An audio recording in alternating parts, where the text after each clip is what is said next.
Bismillahirrahmanirrahim. Assalamualaikum warahmatullahi wabarakatuh. Innal hamdalillah nahmaduhu wa nasta'inuhu wa nastaghfiruh wa na'udzu billahi min shururi anfusina wa min sayyiati a'malina man yahdihillahu fala mudilla lahu wa man yudlil fala hadiyalah. Wa asyhadu an la ilaha illallah wahdahu la syarika lah wa asyhadu anna Muhammadan abduhu wa rasuluh la nabiyya ba'dah. Qala Allah tabaraka wa ta'ala ya ayyuhalladzina amanu taqullaha haqqa tuqatih wa la tamutunna illa wa antum muslimun.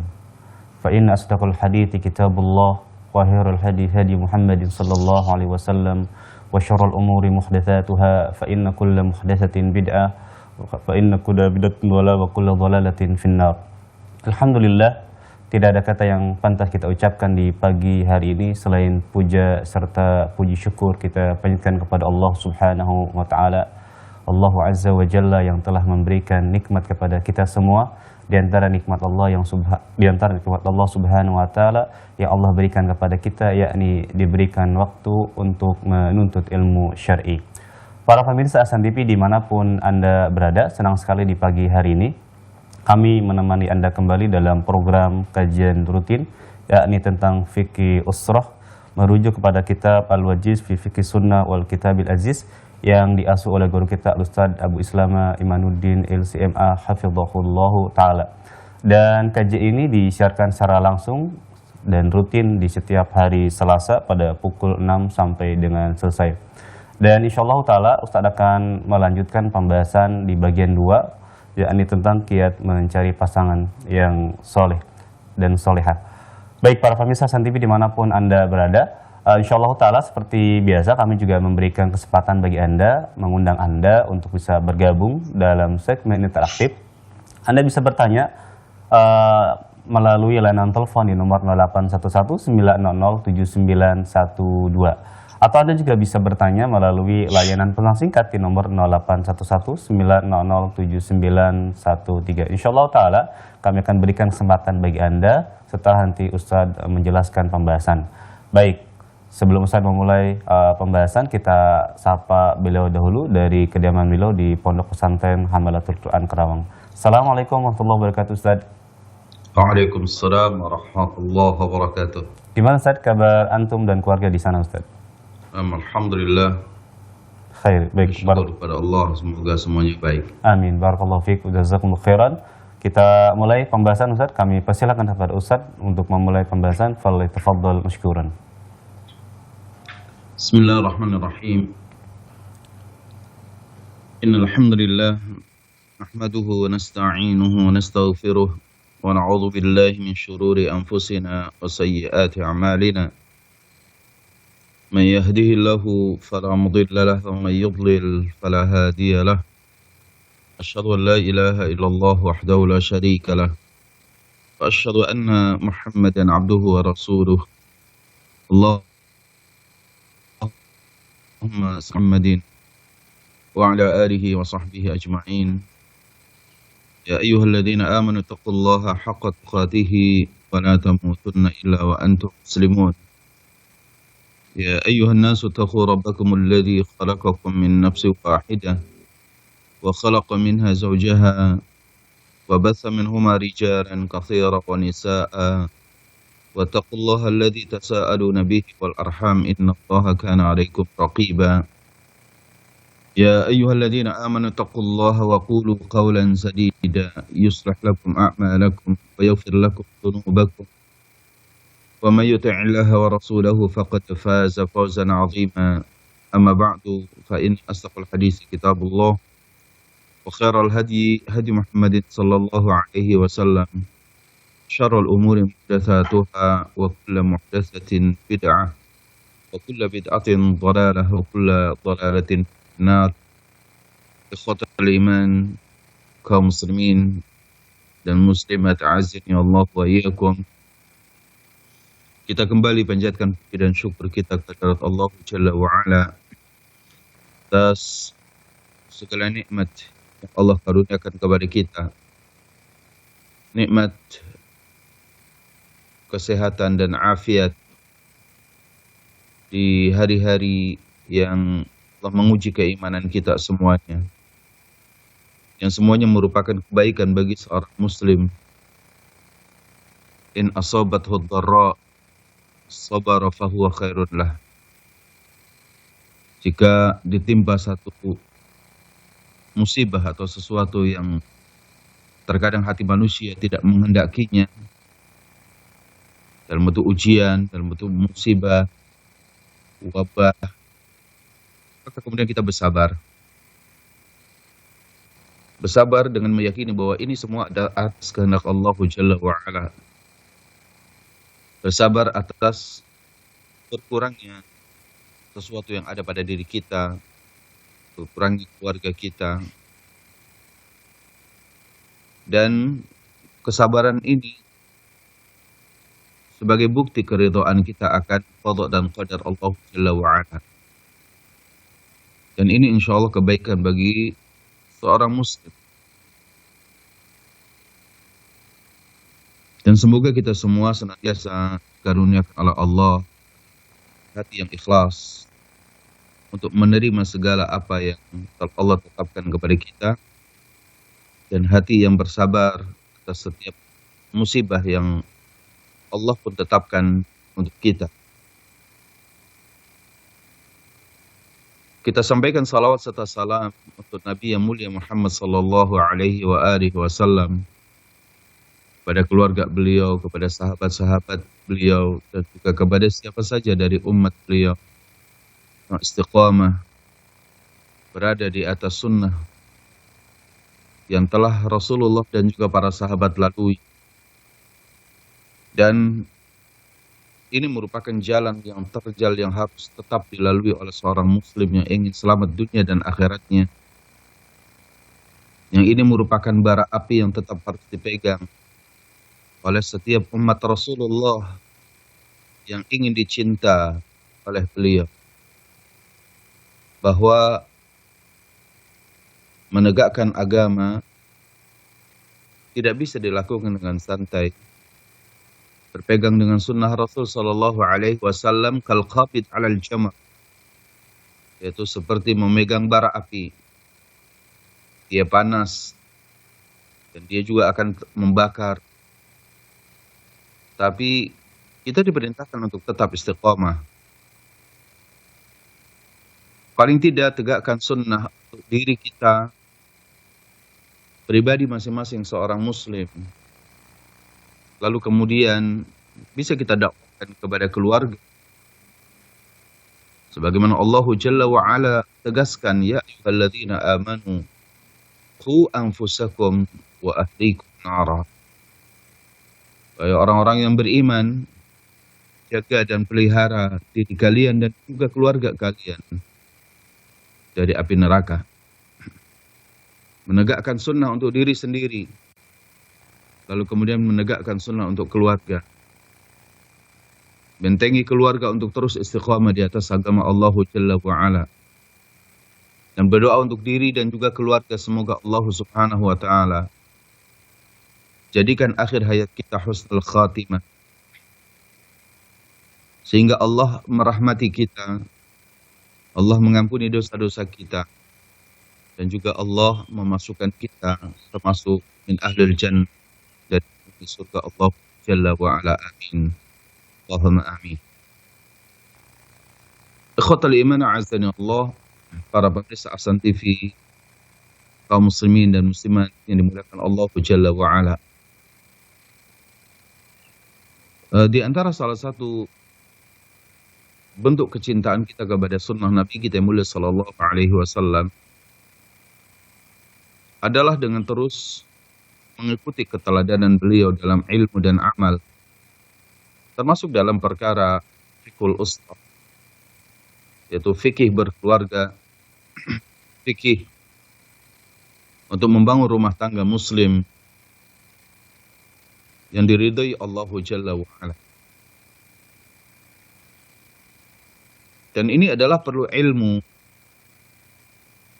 yang datangnya dari Allah dan Rasulnya sallallahu alaihi wasallam, karena ini bagian dari agama. Tentunya sesuatu yang pada masa Rasulullah sallallahu alaihi wasallam bukan menjadi bagian dari agama, maka pada masa ini pun itu bukan bagian daripada agama.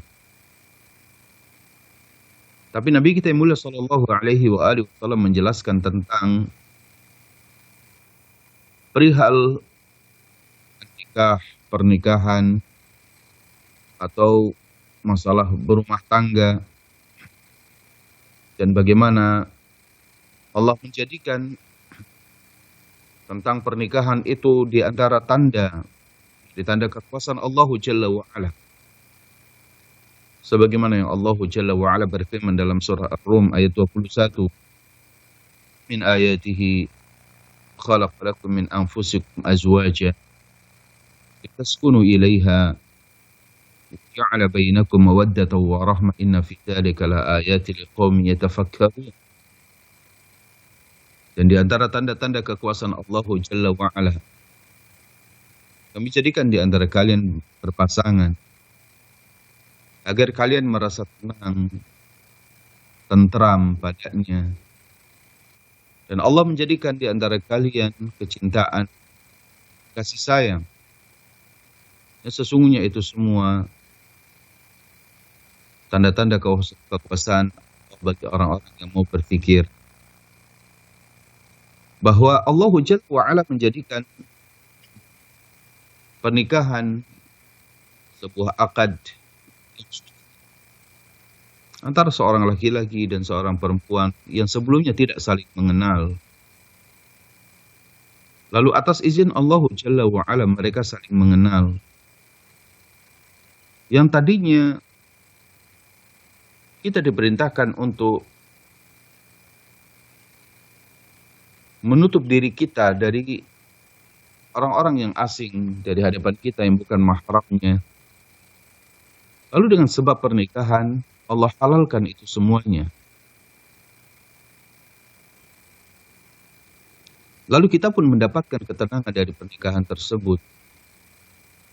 Kita pun mendapatkan arti cinta yang sesungguhnya. Kita pun mendapatkan limpahan rahmat dari Allah Jalla wa'ala. Sehingga dari sinilah kita dapati bahwa sebuah pernikahan yang apabila kita harapkan keridhaan Allah Jalla wa'ala dan kita laksanakan maka beribadah kepada Allah Subhanahu wa ta'ala dan terus untuk pahala di sisi Allah Jalla wa'ala, maka insya Allah tabaraka wa ta'ala pernikahan itu akan dibimbing oleh Allah. Pernikahan itu akan terus diberikan jalan-jalan kemudahan untuk bisa melalui. Jika setiap ada permasalahan kita kembalikan kepada Allah dan Rasulnya Sallallahu Alaihi Wasallam, kepada Al-Quran, pada sunnah Nabi kita mulia Sallallahu Alaihi Wasallam. Kita menjadikan Allah dan Rasulnya Sallallahu Alaihi Wasallam sebagai hakim terhadap setiap permasalahan dan problematika dalam ummatan. Allah katakan fa'in tanaza'tum fi syai'in farudduhu ila Allah wa rasulih. Kalian berselisih pada perkara apa saja, maka kembalikan kepada Allah dan juga kembalikan kepada Rasulullah sallallahu alaihi wasallam. Begitu juga dalam soal pernikahan,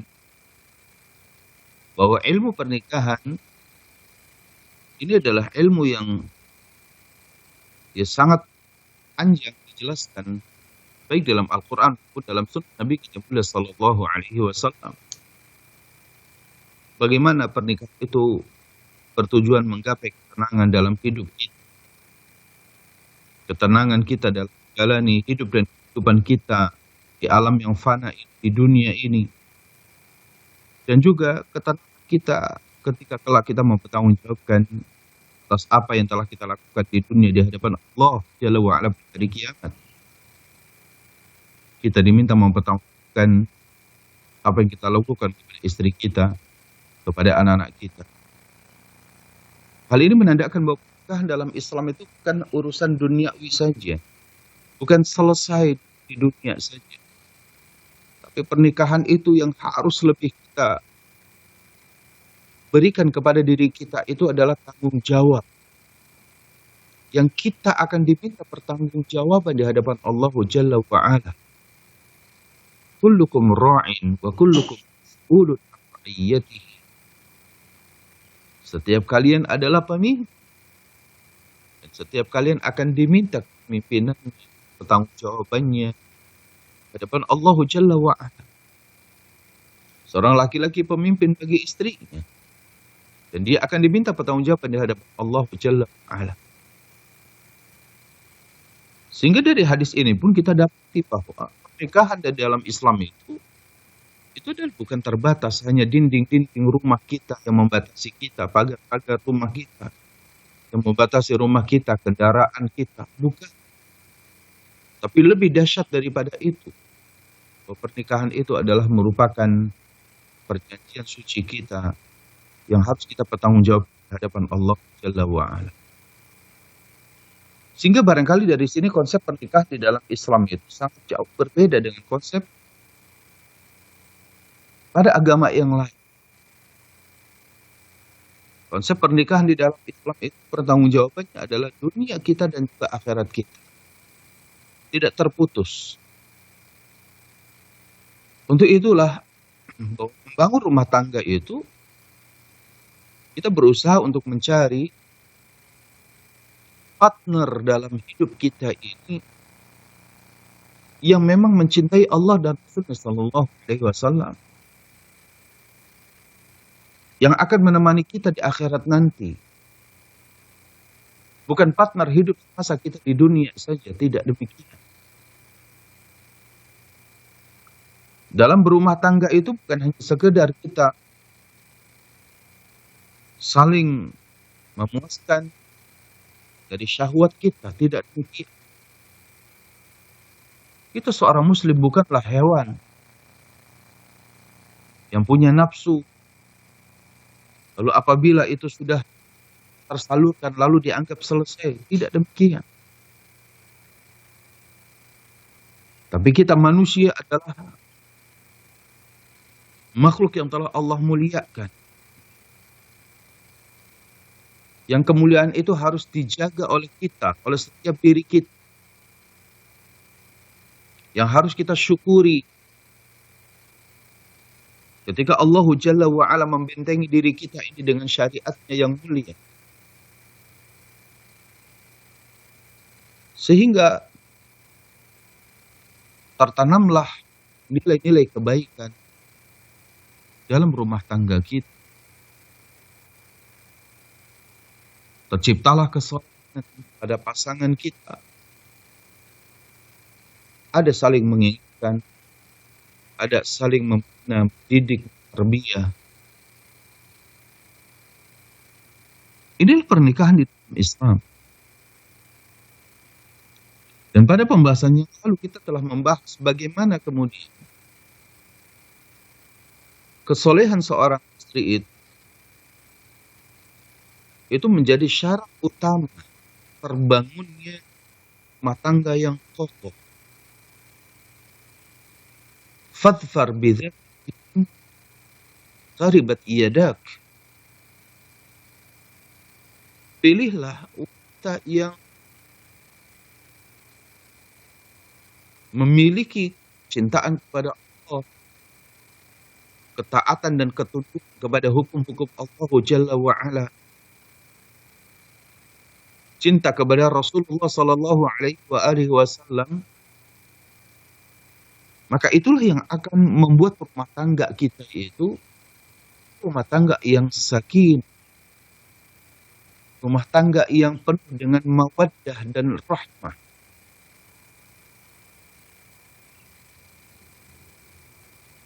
Karena memiliki pasangan yang sama-sama memiliki satu visi dan satu misi. Menjalani rumah tangga itu di atas ibadah kepada Allah Jalla wa'ala. Meskipun barangkali seorang laki-laki, seorang suami, saat itu pilihannya banyak. Mungkin pilihannya, karena si wanita dia memiliki harta.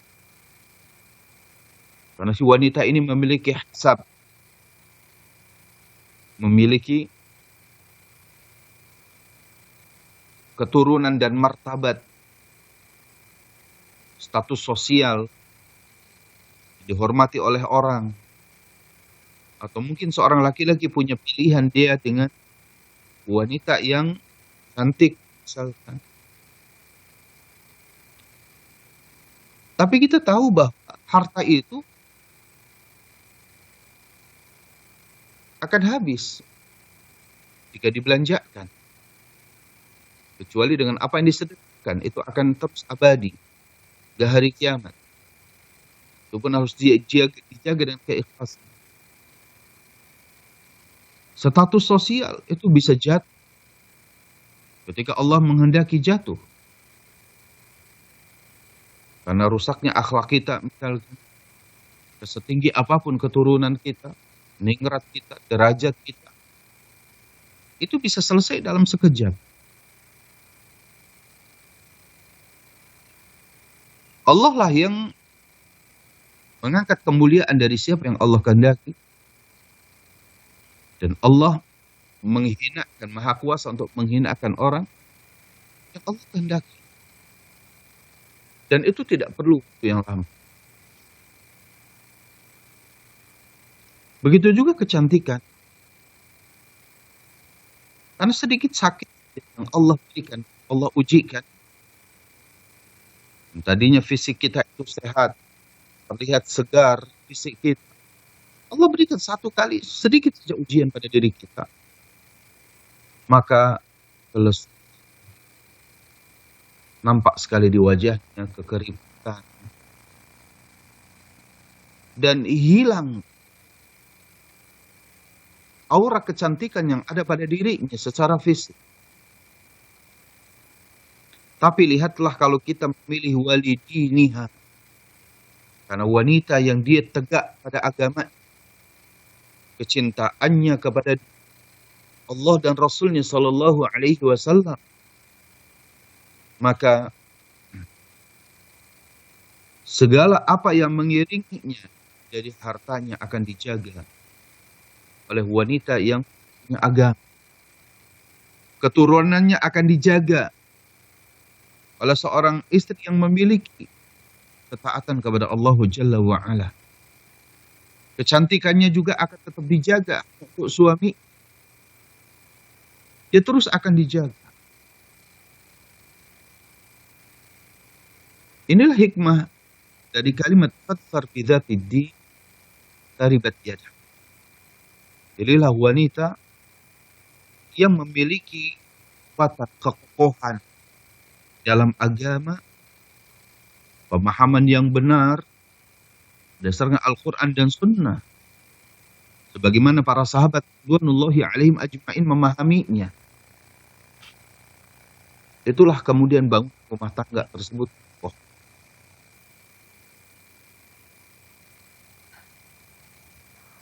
Kata Fadilatul Syekh dalam kitab ini, wa idza kana 'ala ar-rajuli an yataharra minan nisa'i man wasafna. Jika seorang laki-laki saja ketika akan menikah mencari wanita sebagaimana yang tadi sudah kita sifati dalam hadis tadi, sudah kita baca, kita lihat dalam hadis tadi. Seorang laki-laki terus mencari dan mencari calon istrinya karena dia akan menjadi pondasi yang kokoh dalam membangun rumah tangga. Bahkan dia akan menjadi madrasah yang pertama bagi anak-anaknya. Al-ummu madrasah ula. Seorang ibu itu adalah sekolahan yang pertama, madrasah yang pertama bagi anak-anaknya. Yang kalau ia siapkan sekolahan tersebut dengan sebaik-baiknya, maka akan terbangun di atasnya bangsa yang kuat, bangsa yang berwibawa. Tapi jika kita memilih fondasi yang semu, maka bangunan setinggi apapun terlihat kokoh dan kuat, tapi hakikatnya dari dalamnya dia propos. dan bangunan rumah tangga akan cepat hancur. Maka kalau seorang laki-laki tadi berusaha mencari fondasi untuk membangun rumah tangganya, yaitu calon istrinya yang zati din, yang saleh, fa inna ala waliyil mar'ati an yataharra linikahiha ar-rajul salih. Begitu juga orang tua yang memiliki anak perempuan, ya, waliyul mar'ah, seorang ayah atau paman yang memiliki anak perempuan untuk dinikahkan, maka an yataharra linikahiha ar-rajul salih, maka dia akan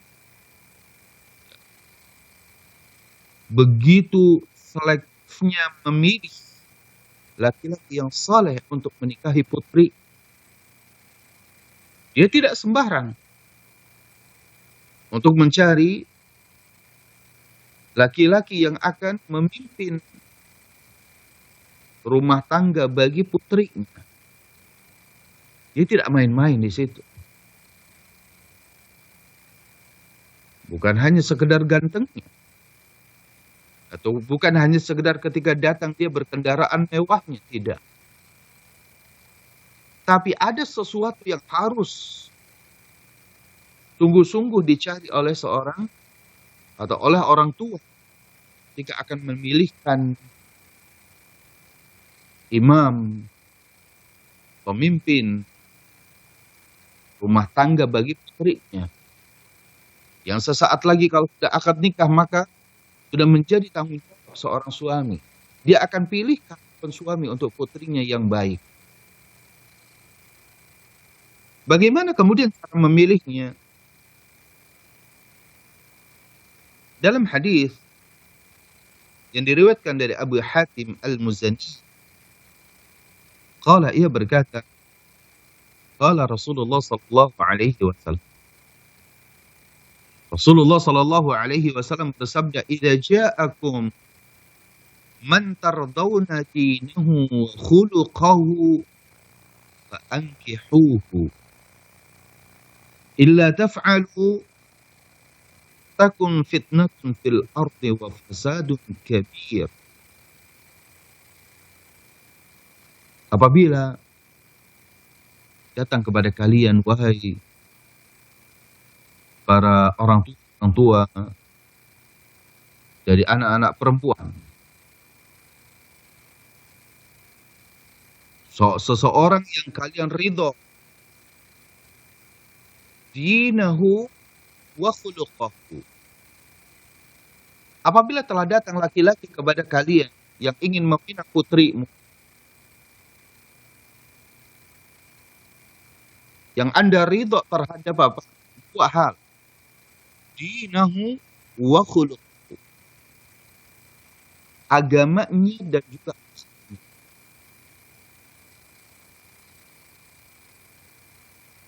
Kita lihat bahwa agamanya dia baik. Agama lebih nampak pada sesuatu yang secara zahir dilakukan oleh seorang laki-laki dalam beragama. Salatnya, saumnya, puasanya, kedermawanan dia dalam berbagi dengan orang lain, infak dan sedekahnya, zakatnya, kecintaannya kepada umrah dan haji, birrul walidainnya.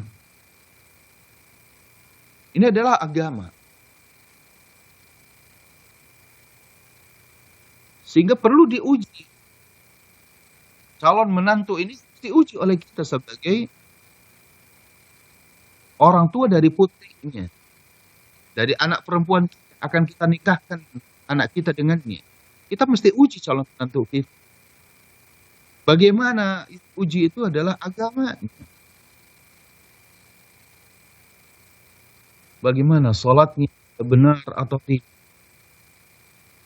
Kan dia di hari setelah akad nikah saja, kalau istrinya dia salah dalam sholat, maka harus segera dibenar, harus segera diajar. Agama, praktek-praktek dalam agama ini sesuatu yang terlihat. Bagaimana dia menutup aurat atau tidak. Karena juga ada kadang-kadang laki-laki yang merasa dia pemimpin, tapi dia jangankan memimpin istri, dia memimpin dirinya sendiri, dia tidak mampu, jangankan menutupi aurat dari istrinya, menutupi aurat dirinya saja di hadapan orang lain, dia tidak mampu. Berpakaian sembarangan.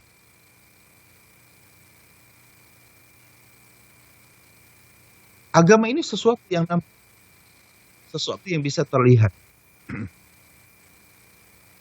Ya, sesuatu yang memang bisa kita lihat. Maka laki-laki yang datang kepada kita ini, agamanya baik atau tidak.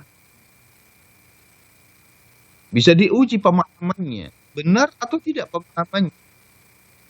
Maka disinilah sebagai seorang yang memiliki anak perempuan, yang akan menikahkan dengan ya putrinya dengan orang lain itu, dia juga harus terus belajar.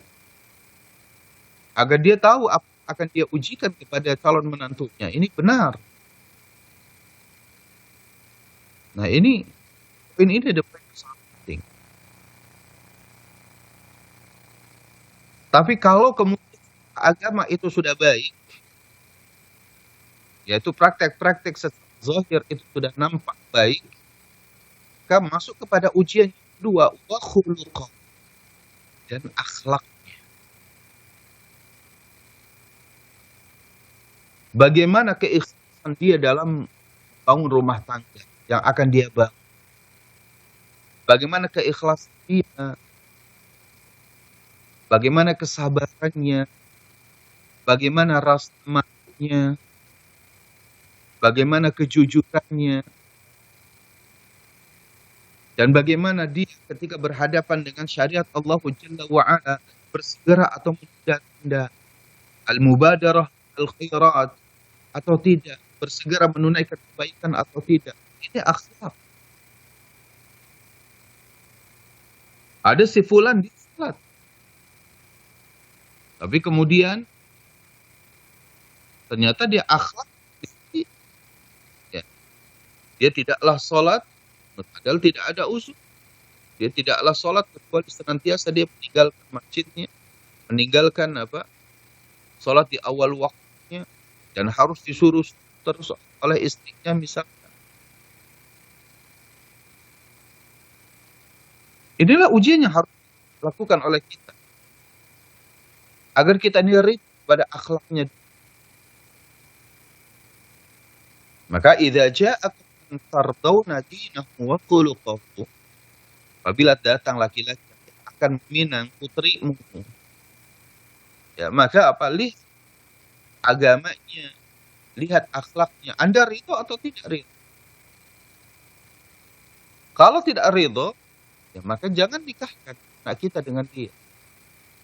Tapi jika kita telah melihat dan telah mengambil dari beberapa sumber bagaimana kesanan agamanya dia, bagaimana akhlaknya dia, cari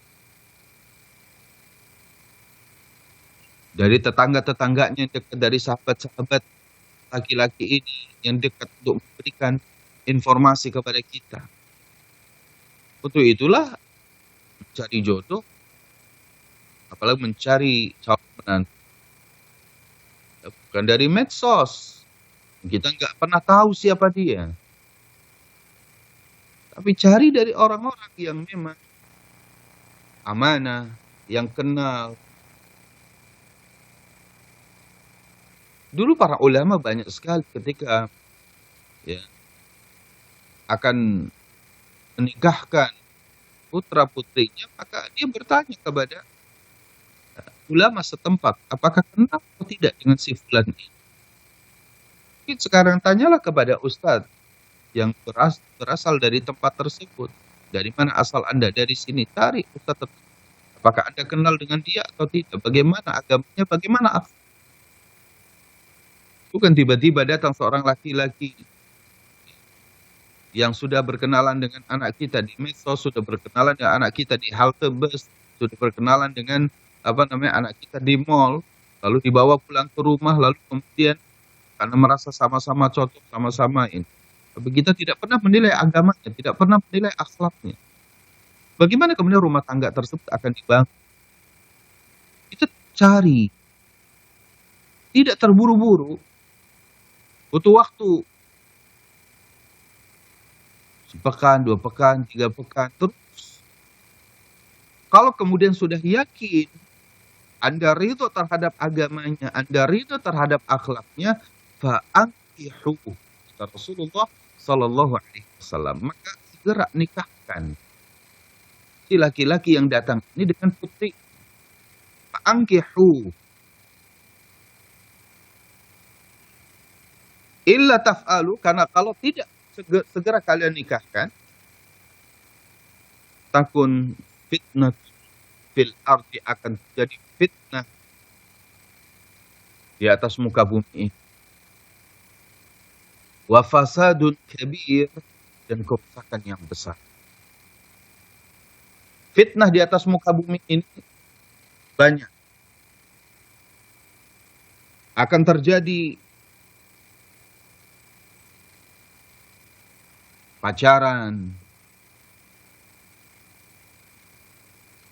dia berjalan sana kemari, saling komunikasi yang intens terus setiap hari antara laki dan perempuannya. Kemudian ya malah terkadang berjalan di luar sana sini tanpa ada yang mengawasinya. Fitnah fil ard.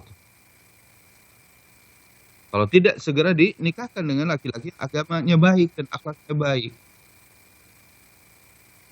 Atau karena barangkali lama tidak dijawab, akhirnya laki-laki yang soleh ini segera diambil oleh orang lain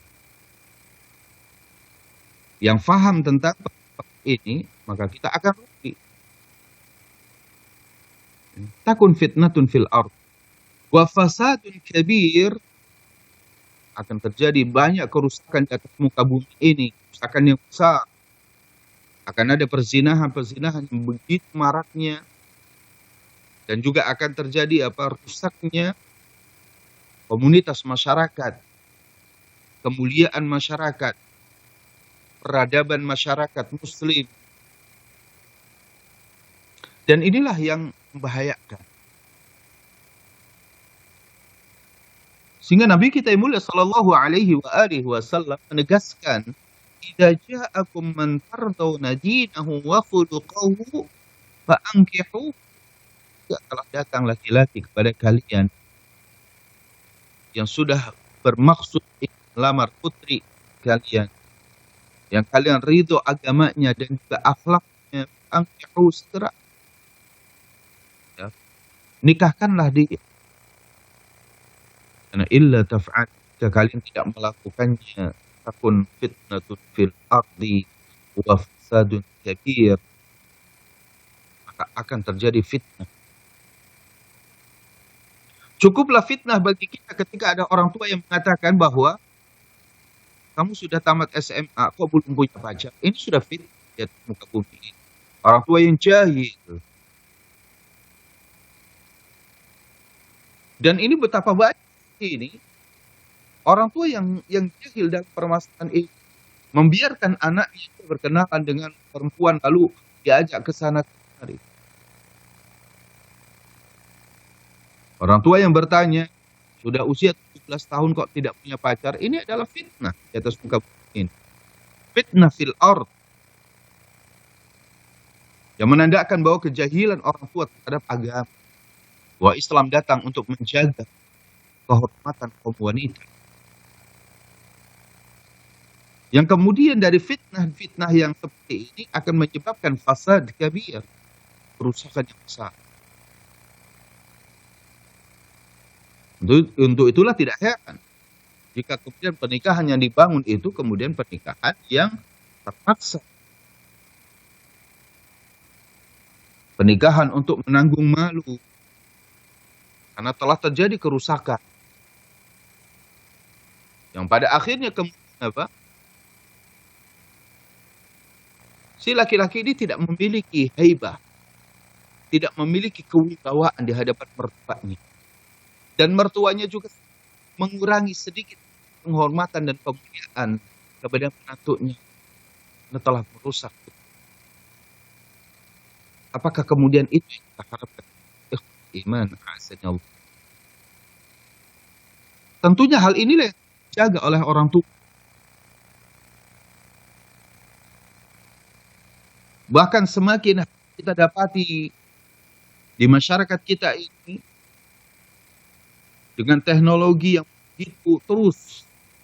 begitu mudah didapati oleh kita. Bukankah ini ancaman yang besar bagi generasi Islam?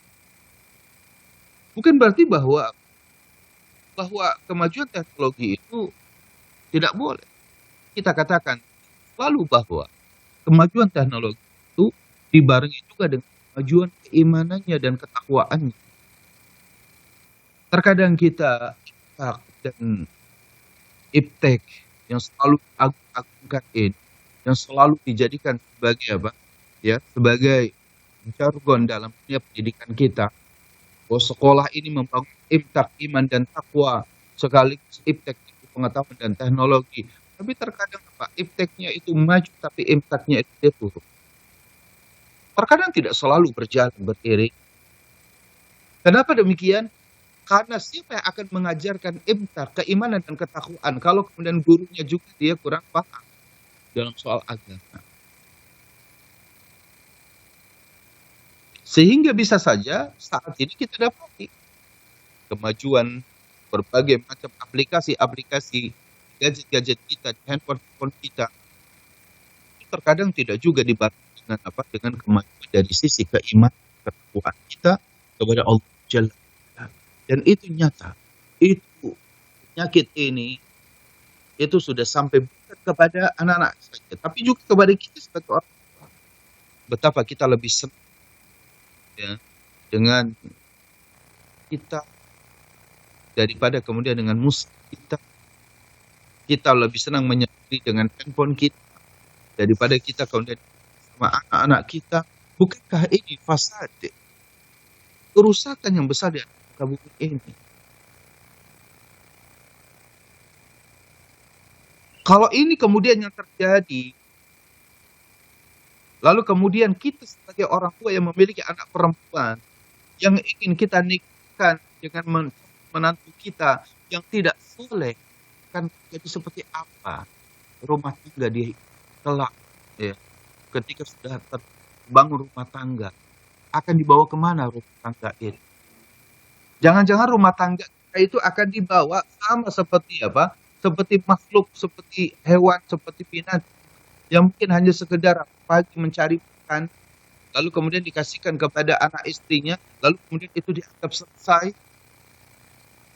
Kalau itu yang dicari oleh kita, suami yang baik adalah suami, atau menantu yang baik adalah menantu yang bisa mencari nafkah, bisa memberikan makan untuk anaknya, bisa memberikan tempat tinggal untuk anaknya, yang kemudian bisa bisa memberikan pakaian yang layak untuknya, tanpa kemudian bagaimana menantu ini bisa mendidik agama jadi putri.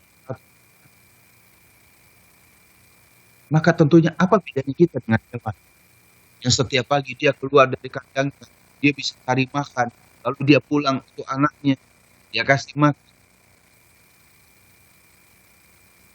Ternyata pernikahan di dalam Islam itu bukan sebatas itu.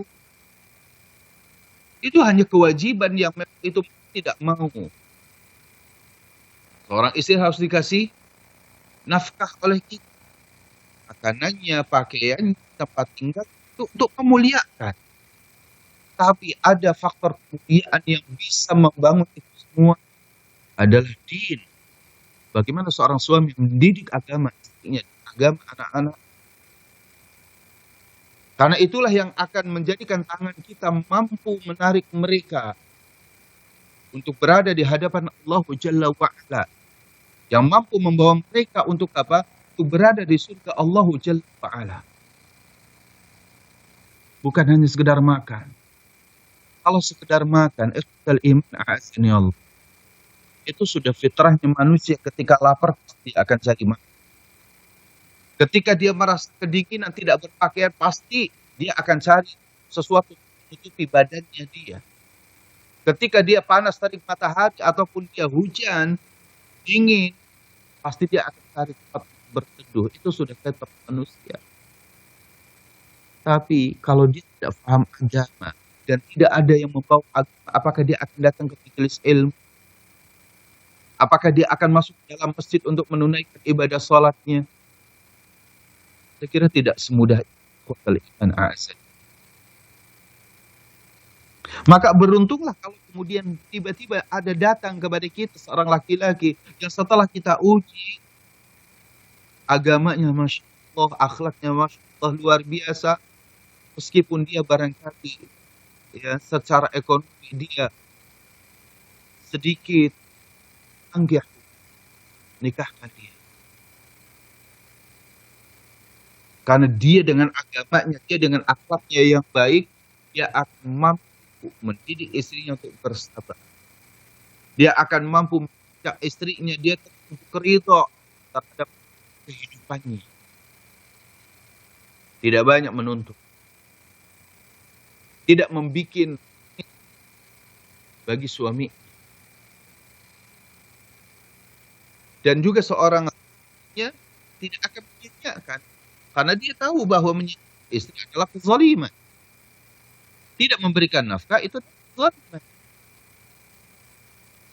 Bagaimana kemudian seorang laki yang tidak paham agama, maka dia akan meninggalkan ini sebulan, 2 bulan, tidak diberikan nafkah. Dia meninggalkan anak kecil di hobi, ya, dengan kawan-kawannya. Dia merasa bahwa dirinya ingin bebas, tidak diikat dengan aturan rumahnya. Lalu kemudian anak dengan istrinya. Ya, maka hal ini akan menyebabkan apa? Enggak tepat. Maka ikhwatal iman, a'azani Allah. Dari hadis ini ya, kita dapati sesuatu yang sangat besar. Jadi panduan bagi kita. Idza ja'akum man tardawna dinahu wa khuluquhu fa'ankihuhu. Apabila datang kepada kalian seorang laki-laki yang ingin menikahi putrimu itu, kalian ridho agamanya, ridho akhlaknya, maka segerakan untuk nikahi dia. Nikahkan dia dengan putri-putri kita sebelum datang fitnah dan juga kerusakan yang besar. Lalu kemudian Fadilatul Syekh melanjutkan, wala ba'sa bi an ya'ridal insanu ibnatahu aw ukhtahu ala ahlil khair. Tidak mengapa sebagai orang tua menawarkan putrinya atau saudara perempuannya untuk dinikahi oleh ahlul khair, kepada orang yang baik, yang saleh, kepada orang yang kuat agamanya dan juga kuat akhlak. Bukan hanya agama saja, dari secara praktek-praktek amaliyah dari agamanya, tapi akhlaknya juga. Kan akhlak itu penting, sesuatu yang muncul dari jiwa. Kejujuran itu tidak bisa diraih. Dia bisa dilatih. Ya. Tapi orang untuk jujur itu tidak bisa sekedar begitu saja. Dia terus ada ujian. Ya. Keikhlasan pun sama. Boleh bagi seorang orang tua ya, yang memiliki putrinya, yang memiliki putri atau saudara perempuannya, maka untuk menawarkan kepada laki-laki yang soleh untuk menjadi menantu agar dia mau menikahi ya, putri. Sebagaimana di sini dalam hadis yang diriwayatkan oleh sahabat yang mulia Abdullah ibnu Umar ibn al-Khattab radhiyallahu anhu. Beliau bercerita, ya, Abdullah ibnu Umar bercerita tentang ayahnya. Dia mengatakan apa? Anna Umar ibn al-Khattab hina ta'ayyamat Hafsah bintu Umar. Bahwasanya Umar, Hafsah putri beliau, ta'ayyamat, yaitu berjanda, min Khunais ibn Hudzafah as-Sahmi, yaitu dari suaminya yang bernama Khunais ibn Hudzafah as-Sahmi,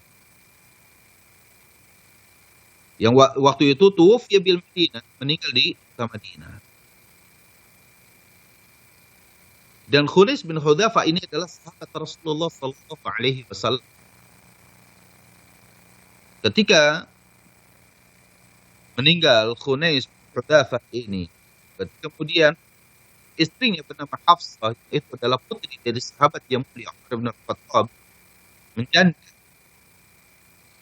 Apa yang dilakukan oleh Umar bin Khattab? Faqala Umar bin Khattab, maka Umar bin Khattab bercerita kembali, tahu beliau mengatakan, fa'ataitu Utsman ibni Affan, aku pun mendatangi Utsman bin Affan. Untuk apa? Fa'aradtu alaihi Hafsah, aku menawarkan padanya Hafsah, putri beliau. Mungkin dia datang kepada Utsman bin Affan dan mengatakan, ya Utsman, kamu tahu bahwa putri saya Hafsah ya sudah menjanda. Tidakkah engkau menikahi dia? Faqala, apa kata Utsman? Sa'anzuru fi amri. Coba akan aku lihat dalam urusan ini. Aku pertimbangkan. Itu kata Utsman kepada Umar bin Khattab radhiyallahu anhu. Fala bisulayat. Aku pun menunggu beberapa hari, beberapa malam. Tsumma laqiyani. Kemudian setelah beberapa hari,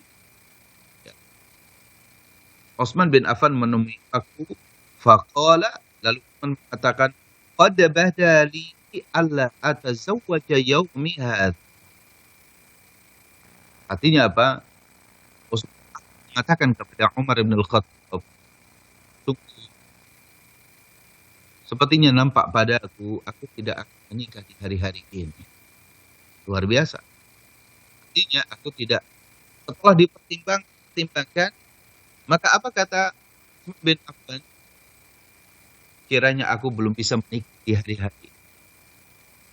Ya karena Umar bin Khattab menawarkan kepada Utsman. Kita tahu bahwa agama Utsman, akhlak Utsman luar biasa. Ya maka ditawarkan kepada Utsman bin Affan.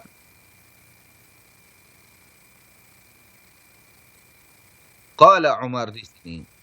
Ya setelah Utsman bin Affan belum siap untuk menikahi, apakah kemudian Umar bin Khattab selesai di situ? Tidak. Qala Umar mengatakan, falaqitu Abu Bakr As-Siddiq radhiyallahu anhu. Umar bin Khattab mendatangi Abu Bakar As-Siddiq. Faqultu, lalu aku pun mengatakan, in syi'ta, jika mau wahai Abu Bakar, zawajtuka Hafsah binti Umar. Aku akan menikahkanmu dengan Hafsah binti Umar, dengan Hafsah putri. Kata Utsman bin apa yang dilakukan Abu Bakar? Fasamita Abu Bakar. Maka dia berikan jawaban. Falam yarji ilayya syai'an. Tidak memberikan jawaban sepatah kata pun kepada aku. Diam saja. Abu Bakar. Wa kuntu aujada alaihi minni ala Utsman. Dan saat itu aku dia sedikit marah ya. Kenapa diam? Kan gitu. Padahal aku sudah kan insyita zawjtuka Hafsah binti Umar. Jika engkau mau aku nikahkan kamu itu dengan Hafsah. Tapi Abu Bakar diam dan tidak menjawab sepatah kata. Tapi Umar bin Khattab agak kesal. Ya, kuntu jada alaihi min Utsman. Jadi sesuatu yang mengesalkan Umar bin Khattab kepada Abu Bakar ini tidak sebagaimana yang ketika Utsman memberikan jawab. Utsman mengatakan akan aku pertimbangkan beberapa hari ini. Dan setelah beberapa hari, Utsman mengatakan memberikan kiranya aku bisa menikah dalam. Jadi jawabannya ya, jawabannya itu adalah pasti. Bahwa Utsman belum siap untuk menikah, untuk menikahi Hafsah. Mungkin banyak pertimbangan. Tapi Abu Bakar As-Siddiq radhiyallahu anhu tidak memberikan jawaban dan diam. Ketika hari-hari yang ditunggu, ya beberapa hari setelah Abu Bakar diam, tidak memberikan jawaban, falabistu layali, maka aku pun menunggu beberapa waktu, beberapa malam. Summa khatabaha Rasulullah sallallahu alaihi wasallam. Kemudian apa? Rasulullah Shallallahu Alaihi Wasallam meminang Hafsah binti Umar. Fa'ankahtuha lahu. Maka kata Umar, aku pun menikahkan Hafsah dengan Rasulullah Shallallahu Alaihi Wasallam. Apa yang terjadi setelah iman? Setelah Rasulullah Shallallahu Alaihi Wasallam meminangnya, lalu menikahi Hafsah tersebut, falaqiyani Abu Bakar. Maka Abu Bakar keesokan harinya itu jumpai Umar bin Khattab radhiyallahu anhu. Karena tahu, Abu Bakar juga tahu kok Umar ini kecewa ya dengan diamnya Abu Bakar radhiyallahu anhu. Faqala, apa kata Abu Bakar? La'allaka wajadta alayya hina aradta alayya Hafsata falam arji ilaika syai'an. Bisa jadi engkau marah ya, kepada saya ketika kamu menawarkan kepada saya Hafsah dan saya tidak memberikan jawaban apa. Qala Umar. Apa kata Umar? Qultu na'am. Iya, jelas saya marah. Ya. Marah. Faqala Abu, apa kata Abu Bakar? Fa innahu lam yamna'ni an arji'a ilaika. Sesungguhnya tidak ada sesuatu yang menghalangi aku untuk memberikan jawaban kepadamu fima aradta alayya, terhadap apa yang kau tawarkan kepadaku, illa, kecuali apa kata Abu Bakar. Lihat alasannya di sini. Illa anni kuntu alimtu, sesungguhnya aku mengetahui anna sallallahu alaihi wasallam qad dzakara. Saya sengaja tidak memberikan jawaban Pak. Ya. Karena saya tahu bahwa Rasulullah sallallahu alaihi wasallam telah menyebutkan Hafsah. Artinya bahwa Rasulullah sallallahu alaihi wasallam punya keinginan untuk menikahi Hafsah. Dan Abu Bakar itu tahu itu. Falam akun li sirra Rasulullah sallallahu alaihi wasallam, dan aku tidak akan mau membuka yang menjadi rahasia Rasulullah. Masya Allah. Akhlak yang sangat luar biasa. Kalau saat ini mungkin ada dikatakan sahabat meneliti. Ya, kalau saat ini hal ini sudah tidak ada, tidak terjaga. Bahkan terkadang ini itu ya ada seorang ustadz diminta oleh muridnya ya untuk nazar, untuk datang kepada seorang akhwat. Lalu kemudian karena akhwatnya belum terjaga, ya ustadznya senang. Lalu apa? Ustadz yang maju itu ya ini yang muridnya ini tinggalkan, kerjakan untuk saya saja, kata ustadz. Nah, ini kan nggak bagus. Coba kita lihat Abu Bakar radhiyallahu anhu. Beliau tahu bahwa Umar marah dan kecewa kepadanya. Beliau tahu. Tapi ada sesuatu yang lebih berharga dari itu semua. Yaitu apa? Terjaganya rahasia Rasul sallallahu alaihi wasallam. Manusia yang paling beliau cintai di atas muka bumi ini. Biarkan Umar marah pada saya, tapi jangan sampai Rasulullah marah. Maka ketika Rasulullah sallallahu alaihi wasallam meminangnya, lalu kemudian menikahinya, Umar bin Khattab ingin mengobati hati. Meskipun Umar bin Khattab itu sudah terobati, tentu Rasulullah itu lebih mulia daripada Abu Bakar dan Umar. Tapi apa? Agar tidak ada sesuatu ghil di dalam hati, itulah hatinya para sahabat itu luar biasa.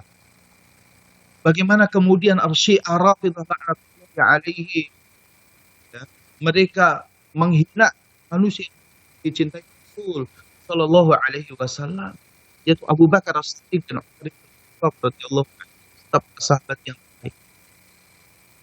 Hati yang luar biasa putihnya seperti ini, yang barangkali dalam sejarah ini sangat sulit kita mendapati orang seperti beliau.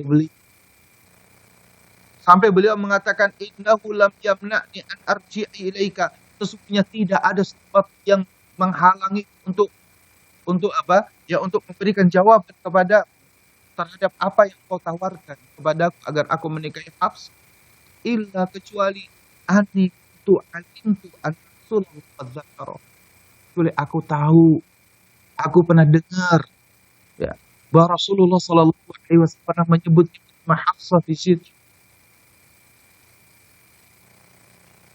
Dan aku ingin tetap terjaga rahasia Rasul sallallahu alaihi wasallam ini. Tapi kemudian apa kata Umar? Walau tarokah Rasulullah sallallahu alaihi wasallam qattuha. Kalaulah Rasulullah kemudian meninggalkan Hafsah itu, artinya tidak nikahinya, pasti aku akan menerima. Pasti aku akan menerima tawaranmu itu. Ikhwatul iman, a'adzani Allahu wa iyyakum ajmain. Kisah yang indah bagaimana agama dan akhlak itu dijaga oleh kita. Agama dan akhlak itu menjadi panduan, parameter bagi kita untuk mencari menantu yang terbaik, laki-laki yang terbaik, jadi imam, pemimpin bagi putri kita yang akan menemui kehidupan yang luar biasa. Dia akan ditinggalkan di rumah barangkali ketika rumahnya sudah pisah dari orang tua dari kita, maka dia akan berada di rumah itu seorang diri. Dia harus kuat fisiknya, dia harus kuat mental. Ketika belum memiliki pembantu, maka dia harus menjaga dirinya. Dia harus mencuci sebagai Fatimah binti Rasulullah sallallahu alaihi wasallam. Seorang diri kemudian dia terus bekerja untuk ikhlas mencintai sahabat yang mulia Ali bin Abi Thalib dalam keterbatasan ekonomi. Dia tinggal di rumah orang diri, suaminya dia bekerja, tapi dia tetap menjaga kehormatan dirinya, menjaga harta yang ada pada diri, meskipun harta itu sedikit.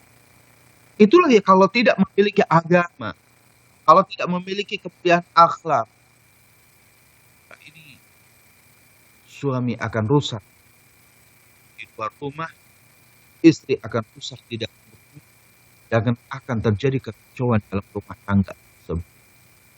Inilah ikhwatul iman Allah. Semoga poin yang kedua ini, atau bagian yang kedua, ya, mencari dan pasangan yang saleh dinanti oleh kita, ya, dari seorang laki-laki seperti apa yang terbaik di dalam Islam. Semoga kali ini bermanfaat untuk kita semuanya, untuk ikhwatul iman kaum muslimin dimuliakan Allah Jalla wa Ala, para pemirsa Hasan TV dimanapun antum berada. Semoga yang sedikit dan singkat ini membawa manfaat untuk kita semua, dan kita balikan pada Ustaz. Nah, Ustaz, barakallahu fiik, jazakallahu khairan atas nasihat dan penjelasan yang disampaikan. Mudah-mudahan apa yang disampaikan bisa bermanfaat. Baik para pemirsa Hasan TV dimanapun Anda berada, tibalah saatnya kami memberikan kesempatan bagi Anda untuk bisa bergabung dalam segmen interaktif. Bagi Anda yang ingin bertanya secara langsung, silakan bisa menghubungi kami di nomor 811900912. Adapun bagi Anda yang ingin bertanya melalui layanan pesan singkat atau WhatsApp, silakan juga bisa mengirimkan pertanyaan di nomor 081190079113. Baik, sebelum kami berikan kesempatan bagi penanya melalui layanan telepon, kita bacakan pertanyaan melalui pesan singkat. Yang pertama, Ustadz, dari hamba Allah di Bekasi. Assalamualaikum warahmatullahi wabarakatuh. Ustadz, Waalaikumsalam. saya izin bertanya, apakah ada batasan umur tertentu bagi seorang laki-laki dan perempuan untuk menikah di dalam Islam, Ustadz? Mohon nasihat dari Ustadz tentang hal ini. Jazakumullahu khairan. Baik, Afan, barangkali sedikit diulang. Baik, Ustadz. Ustadz izin putus-putus antum. Baik, Ustadz. Ustadz izin bertanya, apakah ada batasan umur tertentu di dalam Islam bagi seorang laki-laki dan perempuan untuk menikah, Ustadz? Apakah ada batasan usia tertentu? Baik, mohon penjelasan Ustadz. Jazakumullahu khairan. Ikhwatul iman, azani Allahu wa iyyakum, ada pertanyaan, apakah ada batasan umur atau usia seorang laki-laki yang menikah atau seorang perempuan untuk menikah?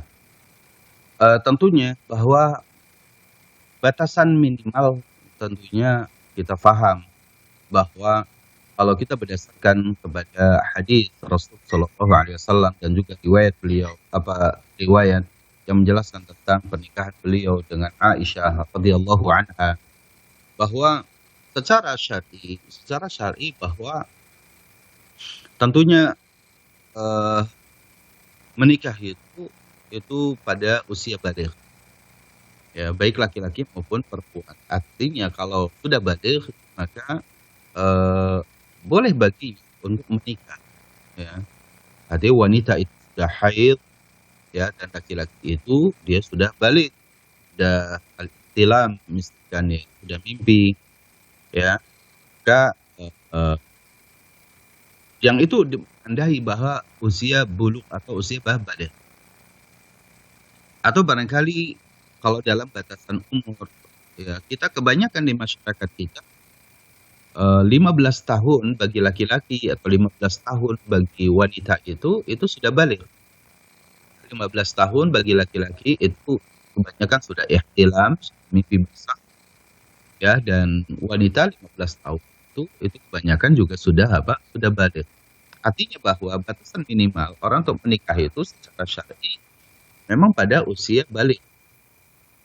Adapun ada di antara karena usia balik itu, ya, karena usia balik itu orang sudah bisa berpikir mana yang baik, mana yang benar, tamyiz, gitu ya. Sudah mengerti betul apa yang menjadi tanggung jawab, ya. Kalau sudah balik itu seperti itu.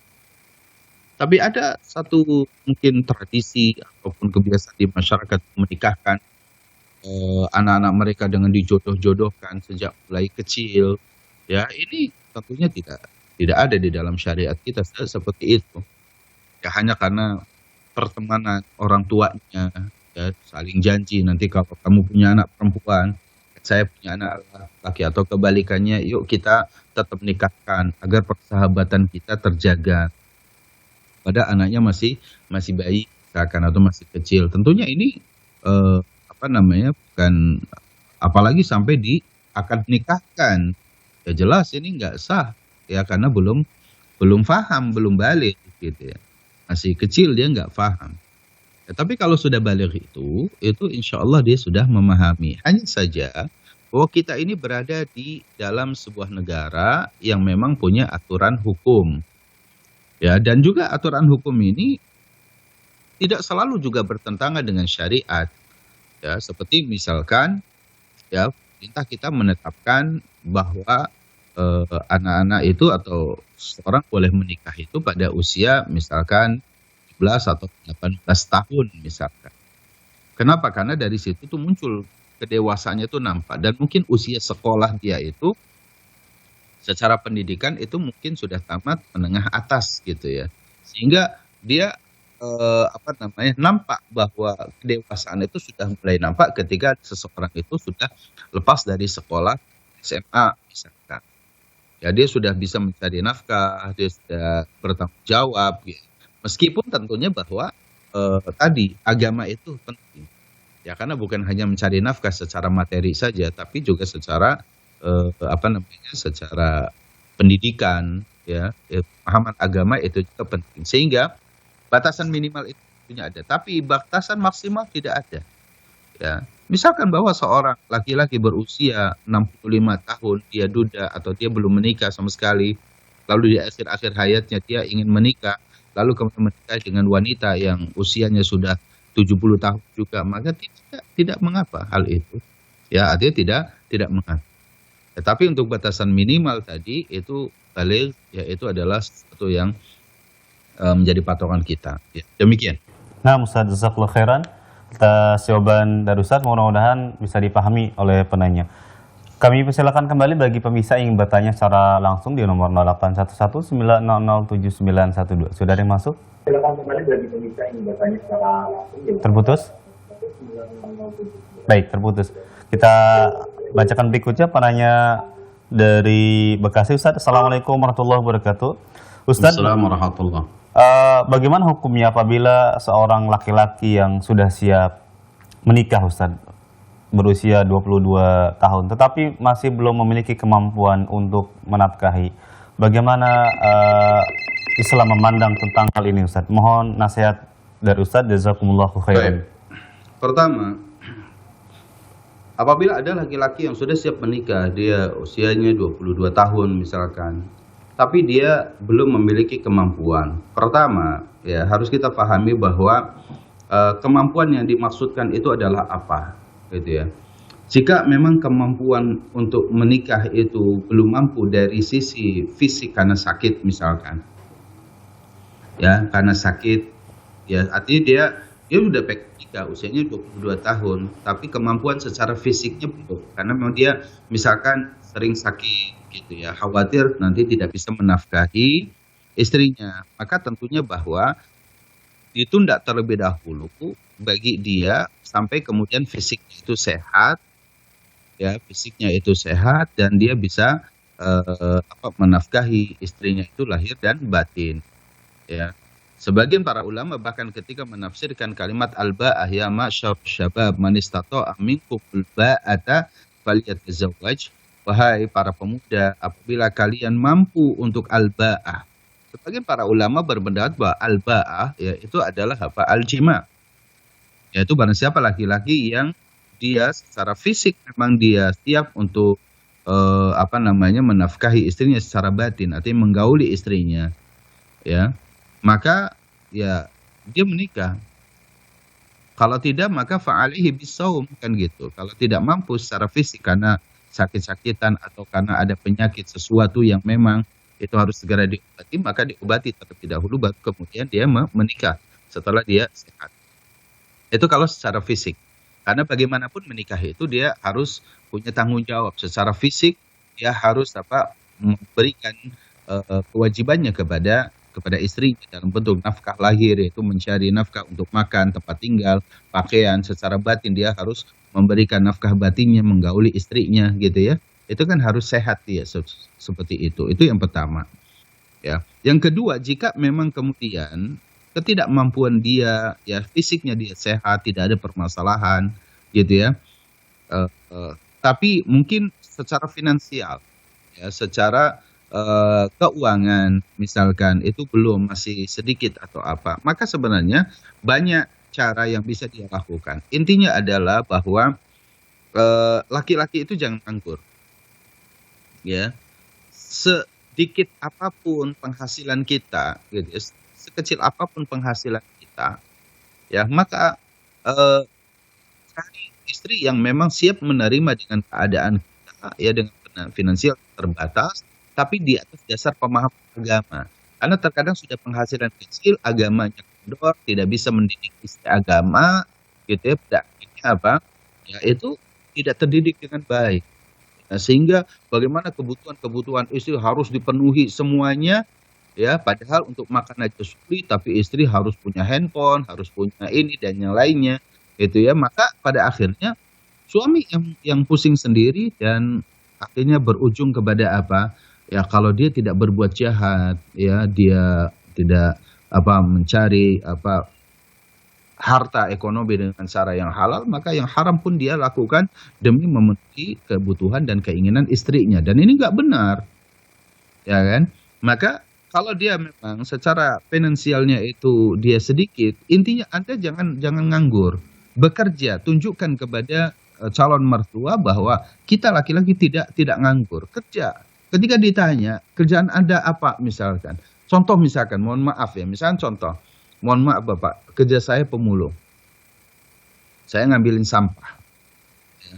Dan saya setiap hari berpenghasilan 20.000 misalkan.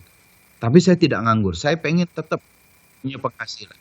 Saya mungkin hanya buruh tani. Saya mungkin hanya tukang parkir di depan toko. Saya tidak memal. Saya parkirkan itu. Saya bantu orang dia belanja banyak, atau mungkin saya hanya kuli pangkal di pasar misalnya. Gitu ya. Tapi saya tidak nganggur. Itu sebenarnya punya nilai plus. Di mata mertua itu punya nilai plus karena dia tidak nganggur. sholatnya rajin, akhlaknya baik, jujur, dan dia meskipun secara finansial itu kecil, misal, gitu ya, itu tidak nganggur. Tapi secara finansial tidak ada, tapi dia nganggur, dia malas, siapa yang akan menikah dengan kita? Mungkin semua orang juga akan menjauh dari kita. Karena memang Islam sendiri membenci kemalasan.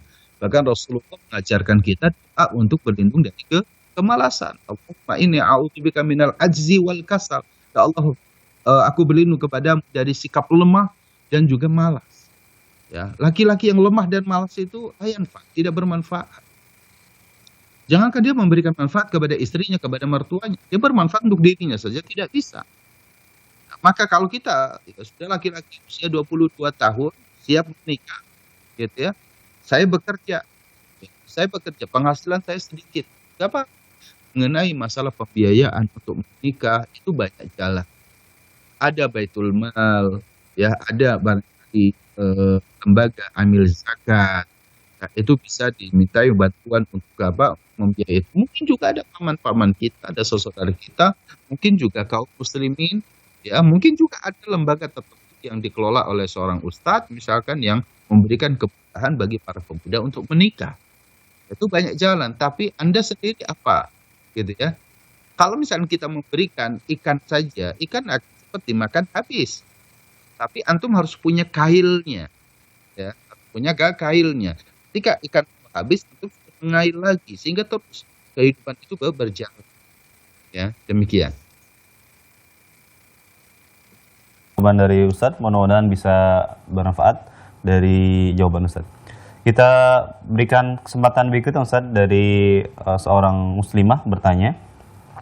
Assalamualaikum warahmatullahi wabarakatuh. Ustadz izin bertanya, bagaimana menjadi istri yang soleha dan bagaimana cara mendidik anak dari kandungan agar menjadi anak-anak yang soleh, menjadi penghafal Al-Quran yang mempunyai akidah yang kuat. Syukran, jazakumullahu khairan.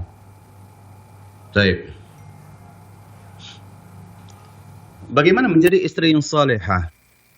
Ya, agar kelak lahir dari rahimnya anak-anak yang saleh dan salehah. Ya, bahwa kita tahu menjadi wanita yang salehah itu tidak bisa sekejap mata kita langsung jadi, gitu ya. Melalui proses yang panjang, proses yang tidak berhenti. Ya, pertama bahwa jadi istri yang salehah itu yang harus kita pahami, kesolehan itu tidak akan bisa dikatakan salehah kecuali ya istri itu harus punya basicnya. Basicnya itu adalah ilmu syar'i. Ya, jadi membangun kesolehan itu yang pertama bahwa kalau ini sudah terjadi ya, ini sudah terjadi menikah nih, sudah dalam ikatan pernikahan. Lalu kemudian seorang istri ingin mendapati dirinya ingin menjadi wanita yang saleh, istri yang salehah. Ya, maka ya, harus back to basicnya, kembali kepada basicnya. Itu adalah apa? Ilmu. Yaitu belajar lagi. Karena apa? Tidak akan bisa kita memiliki kesalahan itu kecuali secara ilmu kita paham apa itu salah.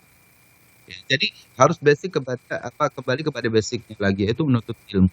Istri rajin membaca buku, rajin juga menghadiri kajian. Ya, istri juga misalkan dia harus Dia harus terus melatih dirinya untuk dekat dengan Al-Quran, dekat dengan Sunnah. Karena itu kesolehan itu ada di situ.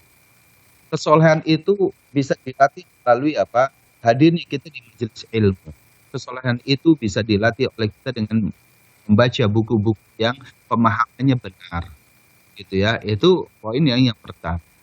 Yang kedua, ya, berlatih untuk mengamalkan ilmu yang sudah kita baca. Ya, berlatih untuk mengamalkan ilmu yang sudah kita baca. Karena kalau kemudian kita berharap dari rahim kita akan lahir anak-anak yang saleh, maka anak-anak itu dari awal atau dari sebelum kita, ya, seorang istri yang ingin memiliki anak yang saleh dan solehah aja barangkali di dalam Islam itu sudah diajarkan di awal kita hubungan suami istri saja itu sudah dilatih bagaimana kita berdoa kepada Allah semoga anak keturunan kita jangan diganggu oleh syaitan. Allahumma jannibna syaitan wa jannibis syaitana ma razaqtana, kan gitu.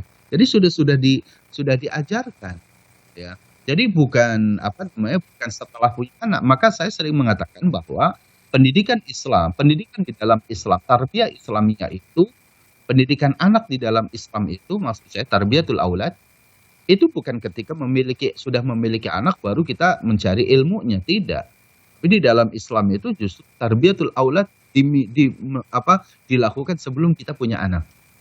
Ya, pendidikan anak itu dimulai di dalam Islam itu sebelum kita memulai anak, yaitu memilih calon istri yang saleha, lalu kemudian beradab dengan adab-adab Islam, ya, berdoa ketika mau hubungan suami istri dan lain-lainnya.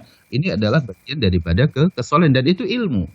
Setelah itu baru kemudian kita belajar mengamalkan dari ilmu yang kita pelajari. Yang ketiga, kemudian apa? Jangan terlalu banyak untuk menuntut di luar kemampuan suami. Ya, jangan terlalu banyak menuntut di luar kemampuan suami. Tapi coba kita lihat suami itu bekerja atau tidak. Yang kita tuntut itu adalah bekerjanya, bukan penghasilannya. Ya. Intinya suami kita itu bekerja, ya. Dan kita tahu pekerjaan suami itu adalah halal penghasilannya, halal jalannya. Ya. Halal jalannya, halal penghasilannya. Itu bagi seorang istri itu sudah cukup. Karena sedikit dan banyak itu, rezeki itu sudah Allah mengaturnya, kan gitu. Itu sudah diatur. Dan tidak selalu kaidah bahwa penghasilan yang besar itu semuanya rezeki bagi kita. Itu tidak. Bisa jadi itu apa? Ada jalan yang salah, bisa jadi itu ada syubhat, bisa jadi itu justru itu ada sesuatu yang haram, ya. Bisa saja itu juga istidraj dan lainnya. Banyak kemungkinan. Ya, tapi kalau kita tahu bahwa kita tidak menuntut penghasilan suami seperti apapun gitu, kita terima dengan ikhlas, lalu kita mendukung suami, mendoakan suami untuk bekerja, ya, dan tidak mendikte suami harus bekerja sekian jam dan yang lainnya, tidak. Ya, intinya bahwa dia mendapat penghasilan hari itu bisa untuk makan, ya, kemudian sedikit demi sedikit bisa untuk apa, ya, nabung misalkan. Ya, itu barangkali sudah mencukupi gitu ya. Artinya menabung itu kan tidak selalu mesti bahwa dia kaya baru bisa nabung. Kan tidak selalu itu. Misalkan contoh penghasilan suami itu 500. Kalau kemudian dia tabungkan 5.000, masih ada di angka 495.000. 5.000 sedikit. Itu kita tabungkan dan itu terus mungkin juga untuk ketika sakit dan lain-lain. Permasalahan di kita itu kan kita bukan nggak bisa nabung, tapi malas untuk nabung, ya. Malas untuk nabung ini jadi masalah sebenarnya di kita, gitu ya. Terkadang kita pengennya langsung banyak tabungan itu, gitu ya. Gimana Ustaz, masih kita mau nabung, Ustaz, penghasilan suami saya masih per hari itu 200.000, per hari 200.000 itu udah besar, ya kan?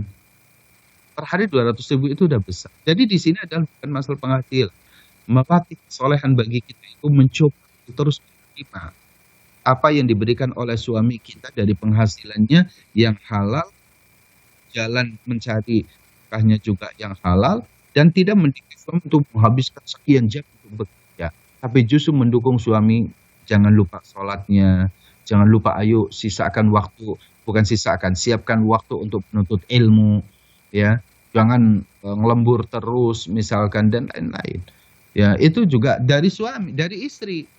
Karena banyak juga pengaruh suami tidak soleh itu dipengaruhi oleh istrinya. Itu kan juga banyak. Suaminya pengen menuntut ilmu cukup misalkan dari Senin sampai Jumat saja.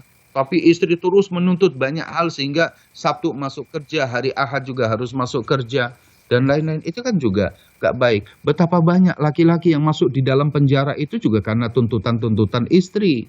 Ya, sampai suami yang soleh itu kemudian menjadi korupsi, misalkan juga karena seorang istri yang banyak menuntut di rumah. Tapi kalau kemudian di rumah istrinya dia itu idza nazarta ilaiha sarratha, apabila kamu melihat pada wajahnya saja sudah senang, ya kan? Bukan menuntut. Ya, jadi hal ini itulah kesolehan seorang istri itu sangat diharapkan oleh seorang suami, ya.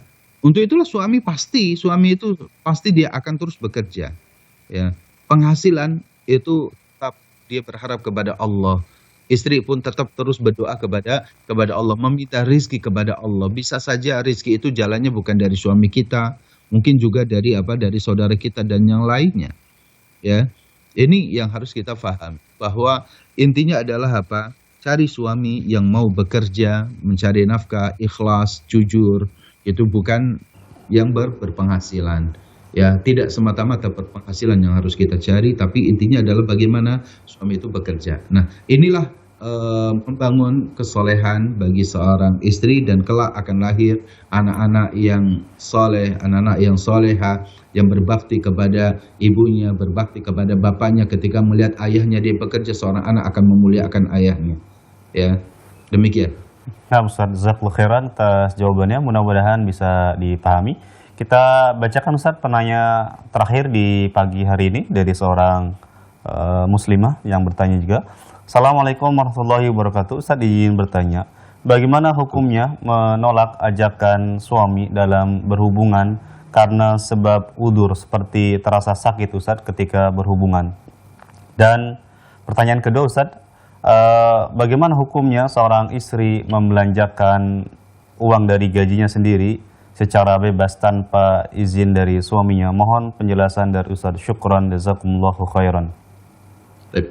Mohon maaf, coba tadi ulang lagi, terputus-putus suara antum. Baik Ustaz. Anda ulang lagi Ustaz. Pertanyaan pertama, bagaimana hukumnya seorang istri menolak ajakan dalam berhubungan karena sebab udzur seperti sakit Ustaz ketika berhubungan? Itu pertanyaan pertama Ustaz. Pertanyaan yang kedua adalah bagaimana hukumnya membelanjakan uang dari gaji istri sendiri secara bebas tanpa izin suami Ustaz? Mohon penjelasan dari Ustaz. Baik. Yang pertama, ikhwatal iman a'azzani Allah, bahwa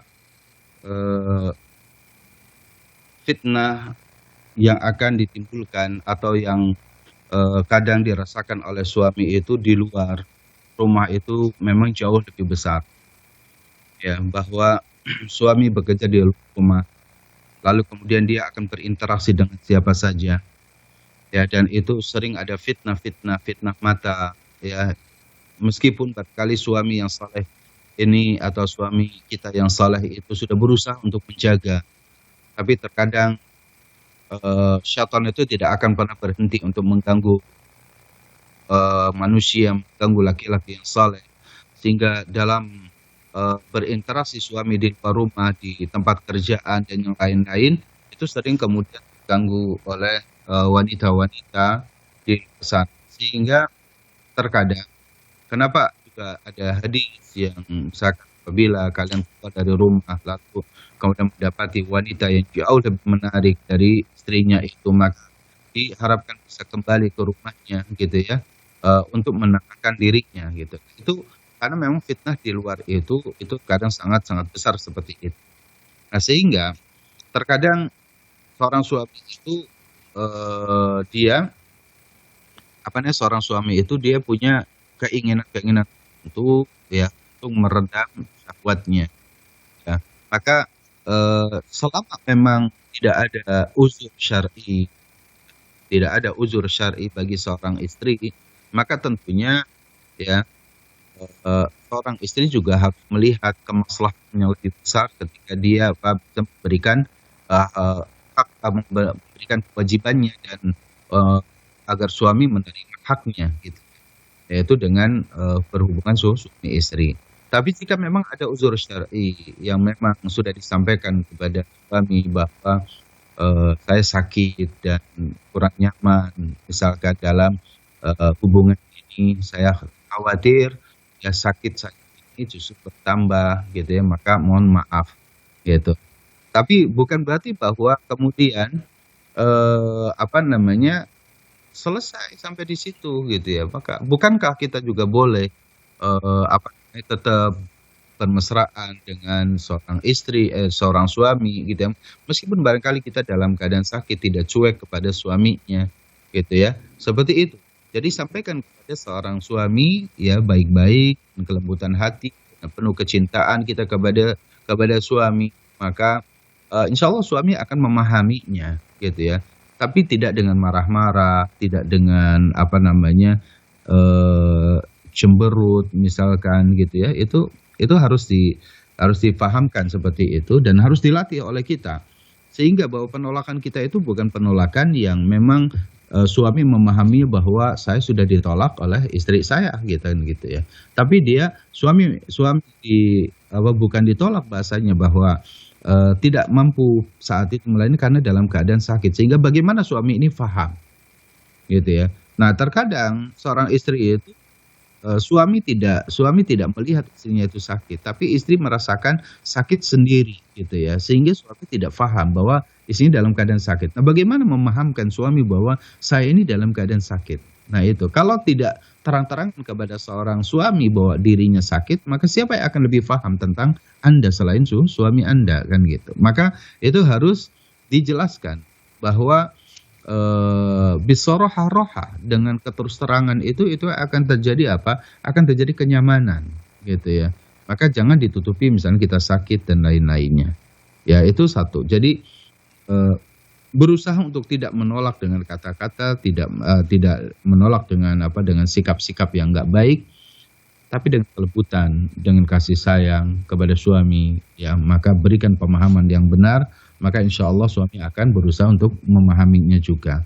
Dan bukan berarti bahwa ketika dalam keadaan sakit, seorang istri atau seorang suami tidak boleh bermesraan dengan istrinya, dan istri tidak bukan berarti bahwa tidak boleh bermesraan kepada suaminya meskipun dia lagi sakit, atau mungkin kebalikannya suaminya yang sakit, ya. Ya, istri punya keinginan juga gitu. Tapi bukan berarti bahwa itu selesai. Ya, akhirnya saling menjauh, lagi sakit dijauhi dan yang lainnya. Tentu tetap masih berada di dalam satu ikatan ya kasih sayang, ikatan cinta meskipun satu sama lain saling memiliki kekurangan atau dalam keadaan sakit. Yang kedua, bahwa seorang istri punya penghasilan, punya gaji sendiri. Lalu kemudian seorang istri ya itu dia membelanjakan penghasilannya sendiri tanpa izin dari suaminya. Bagaimana hukumnya? Istri yang salehah tentunya bahwa dia mendapatkan gaji itu karena memang izin suami. Ya, karena seyogianya bahwa seorang istri itu kan tinggal di rumah. Ya, seorang istri tinggal di rumah, menjadi ibu rumah tangga, menjaga rumahnya, menjaga harta suaminya, mendidik anak-anaknya, sehingga itu saja waktunya akan habis. Itu bahkan akan ada kekurangan pada waktunya. Untuk apa? Untuk memberikan pelayanan kepada putra-putrinya di rumah, untuk mengurusi dan menjaga rumahnya, untuk dia berhias dirinya di rumah. Itu saja barangkali waktunya sudah habis. Bagaimana kemudian kalau perempuan itu keluar dari rumahnya, ya, lalu dia bekerja di luar rumahnya, ya bercampur baur laki dan perempuan misalkan, sehingga banyak banyak hal-hal yang berkaitan dengan rumah tangga itu menjadi terabaikan. Karena terkadang saya sudah cukup ada pembantu di rumah gitu ya. Ada pembantu di rumah yang masakin di rumah, ada pembantu dan yang lainnya. Para istri salehah meskipun di rumah itu ada khadimat, ada asisten rumah tangga yang jaga di rumah, tapi bukan berarti bahwa istri itu bebas keluar rumahnya. Ya. Lalu kemudian dia memiliki penghasilan sendiri. Kalau kemudian istri memiliki penghasilan sendiri, lalu seakan-akan kemudian saya tidak butuh juga dengan suami. Toh saya juga masih bisa menghidupi sendiri. Lantas bagaimana hubungan rumah tangga seperti itu? Ya kan? Untuk itulah bahwa bagaimanapun kalau misalkan seorang istri atau seorang suami misalnya mengatakan, Ustadz, suami saya sudah mengizinkan Ustadz saya keluar di rumah untuk membantu dan ekonomi rumah tangga misalkan gitu ya. Bukan berarti bahwa izin suami itu serta-merta diperbolehkan secara syariat. Betapa banyak suami yang mengizinkan istrinya itu untuk nusus di luar. Gitu. Seperti apa misalkan, ya betapa banyak suami yang mengizinkan istrinya setiap hari shopping, berbelanja, yang penting ketika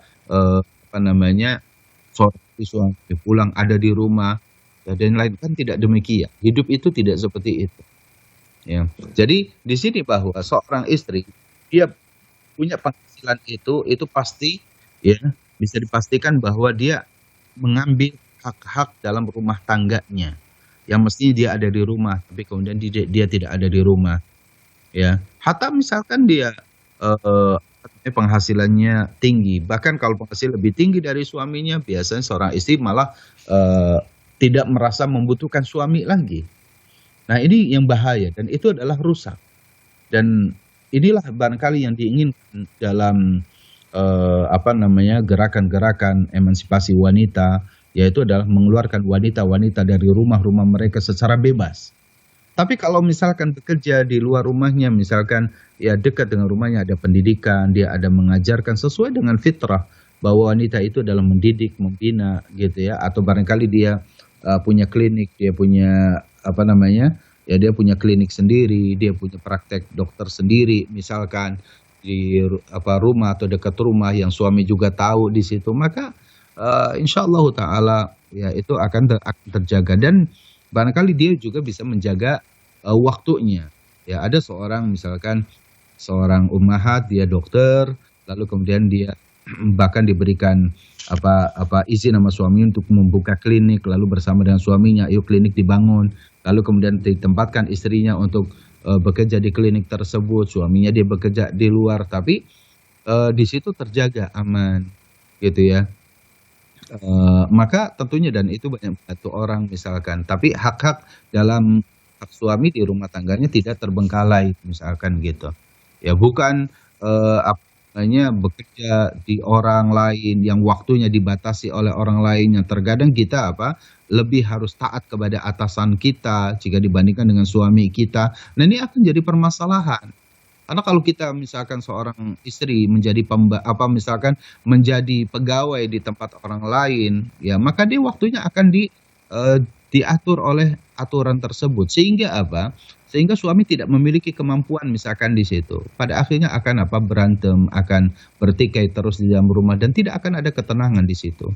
Maka ikhwatal iman azani Allah, ya tentunya bahwa istri pun ketika sudah memiliki ada penghasilan sendiri, ada ya sekedar memberitahukan kepada suami, ya ini boleh harus seperti itu.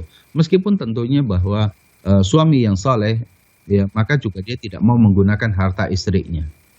Suami yang saleh berusaha untuk dia menjaga izzah, ya menjaga kehormatan dirinya, gitu ya. Itu suami yang saleh, dia berusaha untuk menjaga izzah. Kalau memang itu ada penghasilan istri, ya itu silahkan. Dia juga mungkin punya keinginan untuk membangun amalnya, membangun kesolehannya, dia membangun sedekahnya, zakatnya, infaknya untuk dia, ya berkendaraan dia kelak untuk di akhirat, amal ibadahnya untuk temannya dia di dalam di alam barzah, barangkali itu boleh. Suami tidak membatasi hal tersebut, tapi suami perlu tahu juga untuk apa saja, karena itu bagian daripada tanggung jawab seorang suami. Ketika istri salah membelanjakan, maka suamilah yang ikut menegur. Ya jangan shopping dulu, jangan belanja dulu, harus diatur untuk ini gitu. Tapi suami yang saleh insya Allah dia tidak mau menggunakan harta istrinya, kecuali memang atas istrinya sendiri yang bersedekah kepada suaminya. Kalau istri bersedekah kepada suaminya boleh. Sebagaimana riwayat seorang suami yang penghasilannya lebih kecil atau bahkan miskin, lalu diberikan sedekah oleh istrinya. Lalu dari sedekah itu kemudian dijadikan nafkah bagi suami kepada istrinya juga. Jadi harta bola balik tapi pahala semua dapat. Inilah ilmu, ya kan? Nah, demikian. Sekedar barangkali bukan minta izin, tapi memberitahukan dan yang lainnya, sehingga suami itu kalau istri tahu salah dalam membelanjakan, maka suami boleh mengingatkan. Ya, demikian. Nah, Ustaz, barakallahu fiik, jazakumullah khairan atas jawaban dari Ustaz. Mudah-mudahan penanya bisa memahami dari jawaban dari Ustaz. Karena keterbatasan waktu, mungkin tadi sebagai pertanyaan terakhir Ustaz, sebelum kami tutup, barangkali ada khitam dari Ustaz atau cukup? Allah Subhanahu wa taala bahwa kembali kita sampaikan bahwa rumah tangga di dalam Islam yaitu seperti menyiapkan ya kapal yang sangat untuk menyeberangi samudera gitu ya, bahtera kehidupan itu luasnya yang tanpa berujung, misalkan akan dihadapkan dengan ombak air yang begitu tinggi, angin yang begitu kencangnya, ya, maka ini harus nakodanya juga harus kuat dan kru-kru yang adanya juga, awak-awak kapalnya juga harus kuat di situ, ya, maka tidak mudah terguncang dengan hoax, dengan badai-badai seperti itu, maka perlu ada kesamaan langkah dalam membangun rumah tangga yang baik antara seorang suami dengan istri. Tutup celah-celah yang akan menjadi syaitan masuk mengganggu dalam rumah tangga tersebut, dan bukalah pintu-pintu kebaikan di rumah tangga tersebut. Ini adalah kunci rumah tangga. Kun miftahan lil khairi mighlaqan syarr. Jadilah pembuka kebaikan dalam rumah tersebut dan pengunci rapat-rapat. Jangan biarkan pertikaian masuk, was-was satu syaitan masuk ke dalam rumah. Semuanya berkewajiban untuk menjaga dirinya. Demikian, semoga kesalehan baik dari suami, dari istri bisa kita nikmati bersama. Dan inilah kajian yang singkat di pagi hari ini, semoga memberikan manfaat untuk saya dan untuk pemirsa Hasan TV yang berada, yang benar dari Allah, setelah dari jahilan dan buat kesalahan. Semoga Allah mengampuni dosa-dosa saya dan juga kita semuanya, dan semoga Allah memberikan ilmu yang bermanfaat bagi kita di kesempatan pagi hari ini. Aku boleh astagfirullah walakum subhanakallahumma bihamdik asyhadu an la ilaha illa anta astaghfiruka wa atubu ilaik. Assalamualaikum warahmatullahi wabarakatuh. Waalaikumsalam warahmatullahi wabarakatuh. Kami ucapkan jazakumullah khairan kepada Ustadzuna Abu Islama Imanuddin LCMA Hafizullah Ta'ala yang tadi telah memberikan nasihat-nasihat dan kemudian juga telah menjawab beberapa pertanyaan yang dilayangkan dari pemirsa. Sekali lagi kami ucapkan jazakumullah khairan kepada Ustadz telah meluangkan waktu. Semoga Allah Subhanahu wa taala senantiasa memberikan keberkahan dan kesehatan kepada Ustadz dan keluarga. Dan sekali lagi kami ucapkan juga jazakumullah khairan kepada seluruh pemirsa Hasan TV yang telah menyimak. Dan mohon maaf sekali lagi ada beberapa pertanyaan yang sudah masuk, tidak sempat kami bacakan. Insyaallah ta'ala mudah-mudahan Anda bisa kembali bertanya dan menyimak pembahasan dari Ustadz di hari Selasa depan insyaallah ta'ala. Maka izinkan kami atas nama kru yang bertugas mohon pamit dan mohon maaf jika ada kekurangan. Kita tutup dengan doa kafaratul majlis. Subhanakallahumma wa bihamdika asyhadu an la ilaha illa anta astaghfiruka wa atubu ilaik. Assalamualaikum warahmatullahi wabarakatuh.